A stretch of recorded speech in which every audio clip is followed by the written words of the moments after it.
श्री स्वामी समर्थ मैत्रिणी, तुमचं माझ्या ज्योत्स्नास कुकिंग या यूट्यूब चॅनल खूप खूप स्वागत आहे. कशा आहात तुम्ही सर्वजणी आणि कसं चाललं तुमचं नक्की सांगा बरं का.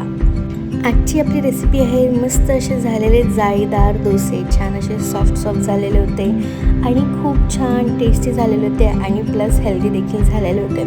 ते आपण बनवले होते. छान आपण त्याच्यामध्ये घातलेली आहे मूग घेतलेले आहे, त्याच्यामध्ये आपण थोडे चणे घातलेले आहे आणि त्याच्यानंतर आपण थोडे तांदूळ देखील आपण त्याच्यात घातलेले. बघा मस्त दिसतो आहे ना, असा मस्त छान असा सॉफ्ट छान जाळीदार डोसा झालेला होता. मी टिफिनमध्ये पण घेऊन गेलेली होती. कडक वातड काहीच नव्हता आलेला, छान झालेलं होतं. आणि बघा लोणचं कसं पसरते अशा पद्धतीने झालेलं होतं. चला आपण हीच रेसिपी बघूया, तुम्हाला दाखवते छान डिटेलमध्ये. मस्त आणि हेल्दी अशी झालेली आहे. वेट लॉससाठी आणि ऑफिसला जाणाऱ्या प्रत्येक मुलींनी किंवा ताईंनीही खायला जावी. चला बघूया. त्या दिवशी मस्त सकाळ होती आणि छान आपला ओटा मस्त असा स्वच्छ होता आणि मस्त खूप छान वाटतं ओटा स्वच्छ दिसला की. तर रात्रीच छान हे तांदळाची चुरी, 1 वाटी तांदळाची चुरी भिजू घातलेली होती आणि त्याच्यानंतर एक वाटी मूग आणि थोडेसे मुठभर चणे असे भिजू घातलेले होते. आणि जेव्हा सकाळीच थोडेसे पोहे देखील 1 वाटीभर पोहे भिजू घातलेले होते. आणि अशा पद्धतीने बघा आपलं हे साहित्य सर्व रेडी आहे आणि बनवायला खूप सोपी आहे. वर्किंगला तर खूप जास्त सोपी आहे. तर आपण मिक्सरचं भांडं घेतलेलं होतं, त्याच्यामध्ये आपण तांदळाचं पाणी काढून घेतलेलं होतं आणि आपण तांदूळ जे आहेत ना, तांदळाची चुरी आहे ते घातलेले होते बघा अशा पद्धतीने. आणि त्याच्यानंतर जे हिरवे मूग आणि चणे होते जे आपण भिजून ठेवलेले होते ते पण घालूया.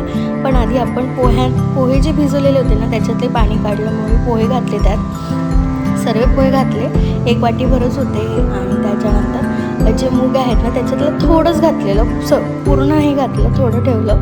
आणि बघा अशा पद्धतीने 2 ते 3 मुठा असे मी घातलेले होते. आणि त्याच्यानंतर त्याच्यामध्ये घातलेलं होतं छान अशा मिरच्या.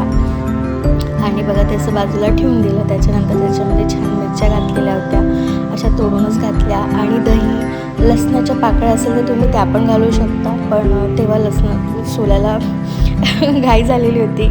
आणि थोडं दही होतं ते पण घातलेलं होतं. आणि अशा पद्धतीने त्याच्यानंतर आपण त्याच्यामध्ये घातलेलं होतं छान जिरं घातलेलं होतं. आणि बघा अशा पद्धतीने मस्त असं हे सारण जे आहे डोसाचं ते रेडी होत होतं. आणि त्याच्यानंतर आपण हे थोडं असंच पाणी न घालता आपण आधी असंच फिरून घेतलेलं होतं बघा अशा पद्धतीने. आणि बघा त्याच्या फिरवल्यानंतर हे असं छान असं घट्टसर असं मिश्रण झालेलं होतं बघा, तुम्हाला दिसत असेल. मग त्याच्यानंतर आपण त्याच्यामध्ये थोडं पाणी घातलं आणि बघा अशा पद्धतीने मस्त, आणि थोडंच घातलेलं आहे. जसं तुम्हाला कन्सिस्टन्सी हवी असेल तशा पद्धतीने तुम्ही घालू शकता. मी थोडं कोमट पाणी घातलेलं होतं कारण खूप सकाळी बनवत होती मी 6च्या जवळपास, आणि ते थोडंसं मिश्रण एकत्र व्हायला पण वेळ लागतो. आणि त्याच्यानंतर आपण त्याच्यात चवीपुरतं मीठ घातलं होतं, थोडं 1 चमचा फिरवला. आणि त्याच्यानंतर आपण त्याला पुन्हा मिक्सरमधून काढून घेतलेलं होतं. आणि बघा अशा पद्धतीने कोमट पाणी तुम्ही स्किप करू शकता जर तुम्हाला 11-12 वाजता बनवायचे असेल डोसे. तर मला एकदम लगेचच बनवायचे होते, मी थोडं कोमट पाणी घातलेलं होतं. तर बघा अशा पद्धतीने हे सारण झालेलं होतं. मग मी थोडंसं आणखी पाणी घातलं त्याच्यामध्ये, मला आणखी थोडंसं हे होतं. तर बघा अशा पद्धतीने आपलं हे सारण रेडी होतं. सो आपलं डोसाचं सारण रेडी आहे, मस्त हेल्दी. आणि जेव्हा मी पहिल्यांदा मिक्सरचं भांडं उघडलं होतं ना तर तेव्हाच छान मस्त मिरचीचा वास आला होता. हा डबा मला माझ्या मोठ्या मामीने दिलेला आहे. वाणामध्ये मस्त आहे, जड आहे. आणि बघा अंदाज पण माझा बरोबर झाला. पूर्ण जेवढं पण सारण होतं ते पूर्ण त्या डब्यामध्ये आलं. आणि मस्त पटकनच आणि छान आपण खूप छान डब्बा होता आणि खूप भारी पण आहे वजनाला.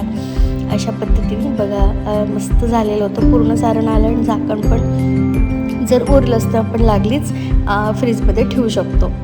असं आहे. जर ऑफिसला जाताना घाई गडबड होती ना म्हणून मी त्याच्यातच काढलं. सो त्याच्यानंतर 10 ते 15 मिनटं, अर्धा तास झालेला होता. माझे थोडेसे बाकीचे घरचे कामं झालेले होते. मग त्यानंतर आपण घेतले डोसे बनवायला बघा अशा पद्धतीने. आणि छान मस्त असं सारण झालेलं होतं बघा. तुम्हाला कन्सिस्टन्सी पण छान दिसत असणार बॅटरची, खूप छान झालेली होती. त्याच्यात आपण तवा गरम करायला ठेवलेला होता. आणि बघा मस्त असा छान तवा आधी तापायला हवा. तवा छान तापलेला होता. चमच्याच्या उलट्या बाजूने आपण छान तवाला तेल लावून घेतलेलं होतं. आणि त्याच्यानंतर आपण छान मस्त असे डोसे घालायला सुरुवात करूया बघा. असा मस्त छान डोसा घातलेला आहे. आणि घातल्याबरोबरच बघा तुम्हाला दिसून जाईल छान मस्त असे त्याला ना असे जाळी फुटायला सुरुवात झालेली आहे डोसाला आणि खूप छान आहे बघा. अशा पद्धतीने लवकर झालेले होते डोसे. मी 5 ते 6 जेवढं बॅटर घेतलं होतं ना त्याच्यामध्ये 5 ते 6 डोसे छान झालेले होते. थोडे मी छोटे पण केले होते. जर तुम्ही मोठ्या आकाराचा कराल तर ते पण होईल. सो जर एक टीप सांगते, जर तुमचा तवामध्ये असं सराता जात नसेल तर थंड पाणी घ्यायचं असं वाटीमध्ये, त्याच्यात सराता बुडवायचा आणि त्याच्याने असं डोसा काढून घ्यायचा. बघा अशा पद्धतीने मस्त अशी जाळी आलेली आहे आणि रंग पण खूप छान आलेला आहे. अशा पद्धतीने हे डोसे रेडी झालेले होते. सो अशी ही हेल्दी रेसिपी आहे आणि झटपट पण आहे. मग त्याच्यानंतर आपण सर्व डोसे असे बनवून घेतलेले होते आणि खूप छान झालेले होते. पोटभर झालेलं होतं. मी ब्रेकफास्ट पण करून गेली होती आणि डब्यात पण घेऊन गेलेली होती आणि 2 डोसे जास्तच घेऊन गेलेली होती कारण सर्वांना आवडतात. मग आपण थोडं डोसा पलटवला, थोडं जर तेल लागत असेल तर लावायचं, नाही लावलं तरी चालेल कारण टेस्ट पण होतोच. थोडं तिखट असेल तर तुम्ही मिरच्या जास्त टाकू शकता आणि नसेल तर कमी टाकलं तरी चालेल. बघा अशा पद्धतीने मस्त जाळीदार डोसा आपला रेडी झालेला आहे. मग त्यानंतर बाकी सर्व डोसे, बघा तेल आहेच त्याच्यामध्ये म्हणून तेल काही लावलेलं नाही आहे. बाकी सर्व डोसे असेच करून घेतलेले, फास्टमध्ये दाखवते तुम्हाला. आणि खूप छान डोसे झाले होते आणि एकदा जर तवा सेट झाला आपला की पटापट डोसे होतातच. बघा अशा पद्धतीने हा दुसरा डोसा टाकलेला होता, तो पण छान झाला. थोडं जर तुम्हाला वाटत असेल तवा थंड होत आहे तर मग आपण ते गॅसची स्पीड जरा आज थोडी वाढवू पण शकतो आणि मग अशी कमी करू शकतो. आणि असं कमी आचेवरच केलेला बरा, म्हणजे तो छान शिजतो. आणि जी जाळी आहे ना ती छान अशी पोह्यांमुळे आलेली आहे आणि खूप मस्त असे हे डोसे तयार झालेले होते बघा अशा पद्धतीने. आणि थोडंसं एक सराता पाण्यामध्ये बुडवला की मस्त छान त्याचं निघून येतं, असं चिकटत नाही किंवा आपल्याला तवा खरडावा लागत नाही. बघा अशा पद्धतीने मस्त असे डोसे आहे. आणि मी थोडं चमच्याच्या मागच्या बाजूने तेल लावत होते जर लागलं असतं. सो असे आपले डोसे रेडी आहे. आणि मग हा दुसरा पण डोसा. त्यानंतर ही जी बरणी आहे ना ही पण मला वानामध्ये भेटलेली आहे, बाजूच्या काकूंनी दिलेली आहे. मग त्याच्यामध्ये मस्त असं लोणचं घेऊन आली. या लोणचाचा व्हिडिओ पण आपल्या चॅनलवर आहे. खूप मस्त असं तेला भरलेलं कैरीचं लोणचं आहे आणि त्याची चव तर खूप अप्रतिम आहे. तुम्ही हा पण व्हिडिओ बघा, मी डिस्क्रिप्शनमध्ये याची लिंक देऊन ठेवेल. आणि खूप मस्त असं हे लोणचं झालेलं होतं बघा आणि खूप छान आहे.